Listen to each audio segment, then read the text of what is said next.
Most welcome student जी। ऐसे वाले question एक स्टूडेंट जी ने किए हैं। आपके पास भी कोई ऐसा क्वेश्चन है जो आपसे सॉल्व नहीं हुए तो आप कमेंट बॉक्स में हमसे पूछ सकते हैं, ठीक है ना। यहाँ पे सभी का क्वेश्चन आते हैं, सभी का डाउट क्लियर किए जाते हैं। स्टूडेंट जी ने क्वेश्चन किया है differentiate the D by D x 10x square, ठीक है। यहाँ पे 10x स्क्वायर है, ये स्क्वायर x पे है ना कि 10 पे है, ठीक है। तो उन्होंने कहा है कि इस तरह के क्वेश्चन को कैसे सॉल्व करेंगे। हम आपको यहाँ पे ऑब्जेक्टिव के लिए सब्जेक्टिव के लिए दोनों के लिए आपको क्लियर करा देते हैं, ठीक है। कि ऑब्जेक्टिव में आए तो आपको कैसे बिल्कुल ही कम टाइम में सॉल्व करना है, सब्जेक्टिव में आए तो कैसे आपको एक्सप्लेन करना है। तो आप बने रहें वीडियो एंड तक, हम आपको बहुत ही अच्छे से यहाँ पे सिखा देते हैं। सबसे पहले हम ऑब्जेक्टिव के लिए यहाँ पे ध्यान देंगे, ऑब्जेक्टिव के लिए देंगे भाई, ठीक है। ऑब्जेक्टिव के लिए क्या करेंगे, देखिए आप ध्यान से देखिएगा एंड समझने की कोशिश कीजिए और सीखने की कोशिश कीजिए भाई। तो सबसे पहले हम क्वेश्चन को नोट कर लेते हैं यहाँ पे, क्योंकि हम आपको अभी ऑब्जेक्टिव के लिए सिखा रहे हैं, ठीक है। तो डी बाई डी एक्स यहाँ पे 10x स्क्वायर है, ठीक है। चलिए भाई, तो देखिए ऑब्जेक्टिव के लिए आप क्या करते हैं कि डी बाई डी एक्स पर करते हैं पहले 10 का, और 10 का जब हम करेंगे तो किसके रिस्पेक्ट में करते हैं, तो पहले 10 का एंगल के रिस्पेक्ट में करते हैं। एंगल क्या है भाई, एंगल हमारे पास क्या है, एंगल हमारे पास एक्स स्क्वायर है, ठीक है। तो यहाँ पे हम एक्स स्क्वायर कर लेते हैं, ठीक। एंगल एक्स स्क्वायर के रिस्पेक्ट में हम करते हैं पहले डिफरेंशिएशन, ठीक है। हाँ, नहीं हम शॉर्ट नहीं कर रहे हैं, हो सकता है अभी आपको समझ नहीं आए, क्योंकि हम शॉर्ट नहीं कर, शॉर्ट करेंगे ना तो आपको समझ आ जाएंगे। हाँ देखिएगा, हम सब तरह से आपको क्लियर करा देते हैं, ठीक है, इस तरह से। हाँ पहले हम क्या 10 का करेंगे डिफरेंशिएशन इसके रिस्पेक्ट में, फिर इनटू, अब 10 का डिफरेंशिएशन समझिए हो गया, अब करेंगे इसका एंगल का, तो d by d x x square. नहीं समझ आया तो भी बने रहिए वीडियो एंड तक, हम समझा देते हैं। इसको हम दो तरह से सॉल्व करेंगे ऑब्जेक्टिव को, देखिएगा, क्योंकि बहुत सारे स्टूडेंट यहाँ पे नहीं समझेंगे, सोचेंगे ये कैसे कर दिया। हाँ, क्योंकि इस तरह से वो कम सीखते हैं, डायरेक्ट वो डिफरेंशिएट करना सीख लेते हैं ना, इसीलिए।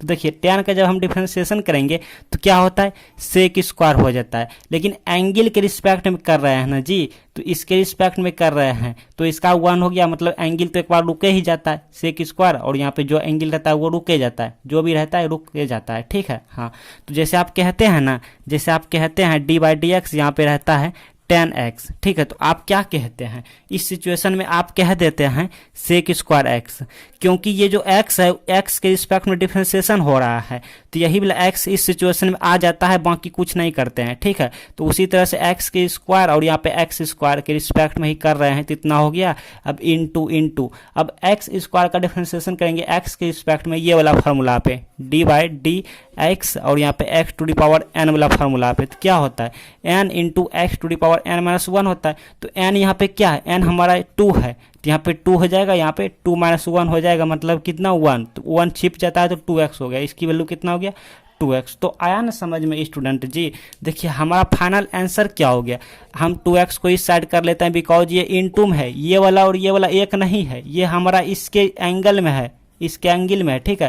तो ये 2x कर लिए, फिर into sec square x square कर लिए। अच्छा, ये तो हमारा फाइनल आंसर हो गया ऑब्जेक्टिव के लिए। लेकिन हो सकता है आपको ऑब्जेक्टिव समझ नहीं आया हो ये वाला, ठीक है। तो हम अब डायरेक्ट ऑब्जेक्टिव सॉल्व करेंगे, ठीक है, डायरेक्ट करेंगे, तब जाएंगे सब्जेक्टिव पे। चलिए सीखिए, हम इसका डिफरेंशिएशन करने जा रहे हैं, बिल्कुल डायरेक्ट करेंगे। तो पहले 10 का करते हैं, क्या होता है सेक स्क्वायर होता है, ठीक है। 10 का डिफरेंशिएशन सेक स्क्वायर, एंगल जैसे है वैसे एक्स स्क्वायर कर लेंगे, तो 10 का तो हो गया। अब करेंगे एक्स स्क्वायर का, तो क्या होगा 2x हो गया। तो आया ना समझ में, ये हमारा final answer 2x into sec square x square. तो ये हमारा फाइनल आंसर हो गया ऑब्जेक्टिव के लिए। लेकिन अगर ऐसे वाले क्वेश्चन सब्जेक्टिव में 2 अंक में पूछ दिया जाए, तब कैसे हम एक्सप्लेन करें, जो कि हमको एग्जामिनर जी 2 अंक दे दे, ठीक है ना। तो चलिए भाई सब्जेक्टिव के लिए, आप चलिए सब्जेक्टिव के लिए देखिए, सब्जेक्टिव के लिए क्या करेंगे, सबसे पहले हम लेट कर लेंगे, लेट y इक्वल टू, क्योंकि हमको एक्सप्लेन करना है, एक्सप्लेन करेंगे तभी ना जी, नहीं तो हमारा शॉर्ट होगा तो वो ऑब्जेक्टिव की तरह हो जाएगा, लेकिन हमको फुल अंक नहीं दिए जाएंगे। हमको कितना कुल अंक चाहिए, मतलब टोटल अंक चाहिए इस क्वेश्चन का, ठीक है, एग्जामिनर के द्वारा।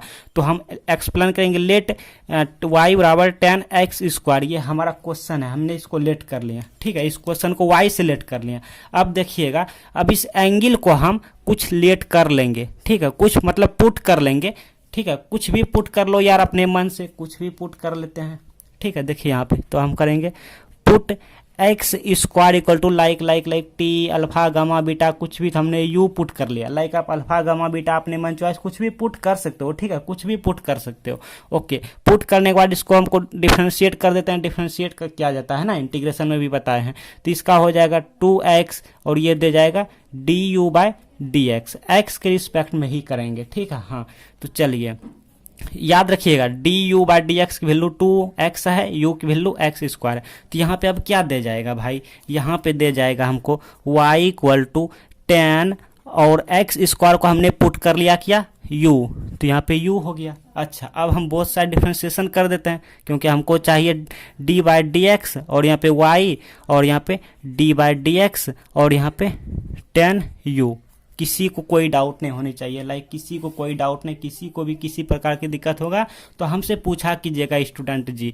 ठीक है, तो चलिए देखिए ये तो मिल गया dy/dx। ठीक है, और ये हमको क्या मिल गया, अभी अभी हमने आपको बताया कि 10x का डिफरेंशिएशन क्या होता है। तो आप कहते हो सेक स्क्वायर, कहते हो ना, बट यहाँ पे u है तो u जो भी एंगल होगा उसको उठा के यहाँ पे लिख दीजिए। ठीक है, चाहे रिस्पेक्ट कुछ भी हो, आई रिपीट रिस्पेक्ट कुछ भी हो, यहाँ पर y हो या z हो या p q कुछ भी हो, पहले 10 का हो जाता है सेक स्क्वायर, एंगल जो भी होगा उसको रोक दीजिए। ठीक है, अब करेंगे अगर यहाँ पे x होता तो d/dx तो हम लिखबे करते हैं इस तरह से, और ये वाला इसको आंख कान मूंद के इस तरह से लिख देते हैं। लेकिन यहाँ पे क्या है, यहाँ पर u है तो यहाँ पे u लिख देंगे। ठीक है, मतलब कहने का मतलब कि 10 का हम डिफरेंशिएशन किए तो सेक स्क्वायर हुआ, और जो एंगल होगा उसको जैसे कि तैसे उतार देंगे, फिर इनटू दे के अब इसका एंगल का डिफरेंशिएशन करेंगे, यही वाला।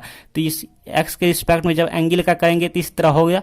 ठीक है, इस तरह होगा, और इसको हम अच्छे से लिख लूँ तो इस तरह से लिख लेते हैं du/dx, ताकि देखने में हैंडसम लगने लगे और शादी ब्याह जल्दी हो जाए। हाँ तो चलिए भाई, अब देखिए हमारा सेक स्क्वायर और u की वैल्यू क्या है, u की वैल्यू x स्क्वायर है, तो x स्क्वायर पुट किया फिर इनटू, अब du/dx की वैल्यू क्या है 2x है, तो 2x देखिए आ गया ना वही वाला आंसर। तो यहाँ पे क्या हो गया 2x into sec square x square, और यहाँ पे क्या d, और यहाँ पे क्या एक सेकंड, यहाँ पे क्या dy/dx, और y की वैल्यू क्या है, y की वैल्यू देख सकते हैं क्या है 10u है, और 10u को ही हम कह सकते हैं ये वाला y की वैल्यू, दोनों एक क्या है, मतलब y की वैल्यू 10x स्क्वायर है। तो अब यहाँ पे हम पुट कर सकते हैं y की जगह पे 10x स्क्वायर। ठीक है, तो पता चला डियर स्टूडेंट जी कि इतना का डिफरेंशिएशन क्या होता है भाई सब्जेक्टिव के लिए, कि 2x into sec square x square हो गया फाइनल आंसर। अब बताइए, आप खुद बताइए हमको, क्या हम यहाँ से लेके अगर इस तरह से एक्सप्लेन करेंगे एग्जाम में तो क्या एग्जामिनर जी हमको 2 अंक नहीं देंगे भाई, 2 मार्क नहीं देंगे, आराम से दे देंगे ना। तो चलिए इसी तरह आप एग्जाम में सॉल्व कीजिएगा, एक्सप्लेन कीजिएगा, और सब्जेक्टिव के लिए लॉन्ग क्वेश्चन के लिए, और ऑब्जेक्टिव के लिए आप इस तरह से डायरेक्ट चूज कीजिएगा, इस तरह से ऑप्शन चूज कीजिएगा। लुक है डियर स्टूडेंट जी, आपके पास हम एक और मोस्ट इंपॉर्टेंट यहाँ पे एंड स्क्रीन पे क्वेश्चन दे रहे हैं। क्वेश्चन कैसा है, क्वेश्चन इस तरह है, मान लीजिए इस तरह से क्वेश्चन, देखिए ध्यान से वीडियो छोड़ के भागिएगा नहीं। ठीक है, यहाँ पे क्या है स्क्वायर है एक्स पे, लेकिन हम स्क्वायर ना करने के बजाय 0 कर दूं तब क्या होगा बताओ, तब सॉल्व कर लेंगे, आप नहीं कर पाएंगे। और बहुत सारे स्टूडेंट जी क्या समझता है कि ये 0 है, लेकिन आप खुद बताइए कि जब किसी के एंगल पे हम 0 करेंगे तो इसकी वैल्यू कितना हो जाएगा, 1 हो जाएगा, 1 हो जाएगा ना 1। तो इसी सिचुएशन में ये 0 नहीं रहता, ये डिग्री रहता है। ठीक है, ये डिग्री रहता है 10x डिग्री, जैसे आप कहते हो ना 10 60 डिग्री 10 45 डिग्री, तो ठीक इसी तरह ये डिग्री है। ठीक है, तो ये वाला मोस्ट इंपॉर्टेंट है, आपके सामने यहाँ पे वीडियो आ रहे हैं, आप इस वीडियो को देख लीजिए, एग्जाम में ऑब्जेक्टिव सब्जेक्टिव में पूछे जाते हैं।